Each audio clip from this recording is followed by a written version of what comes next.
Furniture cost ini kan seringkali membuat kita bingung juga tuh dalam berinvestasi. Kira-kira kita harus pilih furniture itu yang seperti apa, yang budgetnya berapa, harganya berapa, bahannya apa. Itu membuat kita kadang-kadang jadi bingung.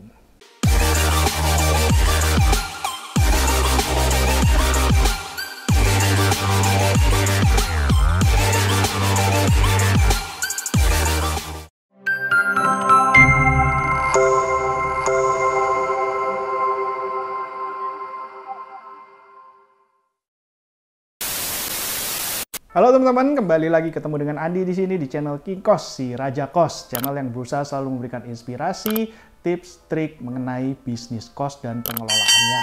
Video hari ini saya akan menyambung mengenai pembahasan saya sebelumnya, yaitu tentang furniture cost ya. Furniture cost ini kan seringkali membuat kita bingung juga tuh dalam berinvestasi.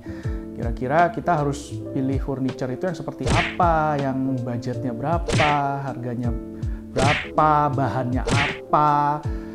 Itu membuat kita kadang-kadang jadi bingung. Terutama kita yang duitnya terbatas ya. Kalau yang duitnya nggak terbatas, yang nggak ada serinya ya, wah mungkin asal bikin aja sesuai dengan seleranya. Yang penting puas gitu. Padahal yang make sebenarnya bukan dia kan, yang make kan anak kos. Jadi nanti anak kosnya yang seneng tuh. Kalau kitanya sih nggak pernah tinggal di situ kok. Jadi kita juga nggak ngerasain sebenarnya kan, mau kita bikin furniture tuh sebagus apapun kita juga nggak ngerasain. Nah, sekarang saya akan bahas mengenai furniture. Kalau di tempat saya, furniture-nya itu pernah mencoba berbagai macam ya. Pernah saya juga bikin desain interior. Jadi furniture-nya custom gitu ya, kita bikin sesuai dengan ukuran kamarnya, kita order sama pengrajin desain interiornya untuk dibikinkan, diukurkan sesuai dengan ukuran kamarnya, jadi pas gitu ya. Pernah juga saya mencoba yang beli jadi itu yang modelnya itu yang set-setan ya, bedroom set. Pernah juga saya beli protolan satu-satu gitu ya, jadi saya beli lemari sendiri, beli meja sendiri, beli dipan sendiri, terus nanti saya gabungin jadi satu. Saya cuma ngepasin aja warnanya gitu. Nah itu pernah saya bikin itu. Kalau yang desain interior itu kan bahannya biasanya pakai blockboard ya, jadi dia kayak blockboard atau kayak semacam multiplex gitu biasanya. Terus nanti finishingnya pakai entah cat duko atau melamin atau cuma pelitur biasa. Itu biasanya macam-macam, itu tergantung selera. Nah, yang paling mahal pasti yang desain interior, ya itu yang paling mahal. Yang kedua adalah yang paling mahal yang bedroom set, yang set-setan. Jadi kita beli itu set-setan, udah match semua tuh antara dipannya, antara model mejanya, lemarinya itu semuanya sudah match. Dan yang ketiga, yang paling murah adalah yang saya beli protolan satu-satu ya. Kalau yang protolan satu-satu itu saya lebih condong ambil itu yang model particle board. Particle board itu, ini saya nyebut merek, nggak apa-apa kali ya. Nyebut merek harusnya saya di endorse, harusnya dibayar. Jadi kalau particle board itu kan yang terkenal itu kan kayak brand terkenal tuh belum tentu yang paling bagus ya. Terkenal itu misalnya yang kita sering dengar itu kan Olympic. Nah itu termasuk salah satu furniture yang bahannya adalah particle board. Jadi dari kayak semacam serbuk gergaji gitu terus di-press gitu ya, itu jadi particle board namanya. Nah kalau yang menengah tadi yang udah sesetan itu biasanya dia bahannya HPL, itu juga sebenarnya mirip sama particle board tapi dia lebih padat, materialnya itu lebih padat dan lebih berat biasanya. Nah kalau saya, pemilihan furniture itu tergantung dari berapa nanti kamar kos tersebut mau dijual ya. Jadi video sebelumnya kan saya udah pernah juga tuh memberikan informasi bagaimana menghitung HPP cost ya. Jadi mungkin teman-teman sebelum memutuskan bisa dulu tuh hitung-hitung kira-kira kalau saya pakai furniture yang mahal HPP-nya berapa. Kalau saya pakai furniture yang murah HPP cost-nya berapa. Nah nanti kira-kira di area tersebut kira-kira bisa jualnya berapa gitu. Jangan sampai nanti HPP cost-nya udah terlalu tinggi, ternyata pas disurvei di lingkungan sekitarnya kok ternyata segmen market yang di situ ternyata nggak terlalu atas gitu ya, maksudnya nggak terlalu atas tuh, maksudnya levelnya menengah ke bawah gitu, cari kosnya nggak yang mahal-mahal tapi yang murah, ya nanti ya percuma kita kasih yang bagus-bagus. Makanya furniture itu kembali ke tujuan kita membuat kos itu menyasar segmen yang mana. Ya kalau teman-teman berada di lokasi yang memang bagus, yang premium, yang memang di situ banyak orang nyari, banyak pebisnis, banyak traveler yang punya budget banyak, ya mau dibikin bagus sekalian, dibikin desain interior yang bagus sekalian sih nggak apa-apa.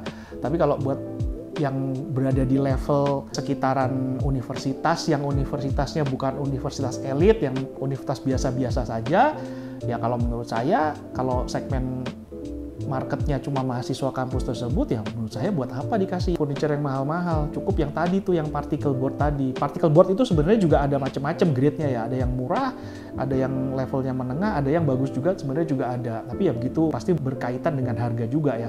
Kalau yang paling jelek ya dia harganya akan murah.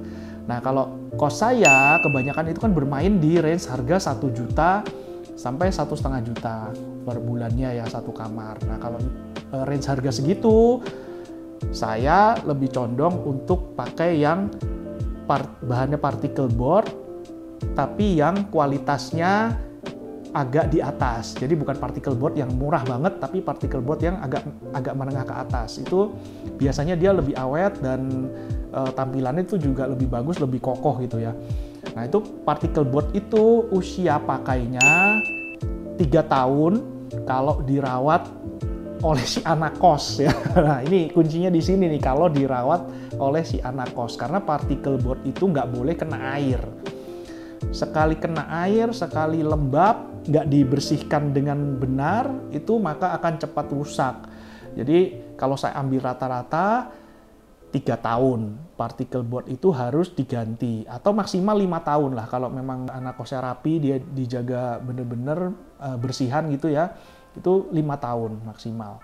Jadi sebenarnya ada untungnya sih. 3 tahun udah jelek, ya udah kita jual aja tuh, kita jual murah-murah ke siapa gitu yang butuh, nah kita beli baru lagi. Nah kalau misalnya kita pakai yang furniture yang bagus, itu kan sayang ya, kita investasi awal itu udah mahal, tapi kalau pas ketemu anak kos yang nggak bisa merawat, makainya semena-mena gitu, akhirnya banyak ngelotok, banyak rusak, kotor, segala macem.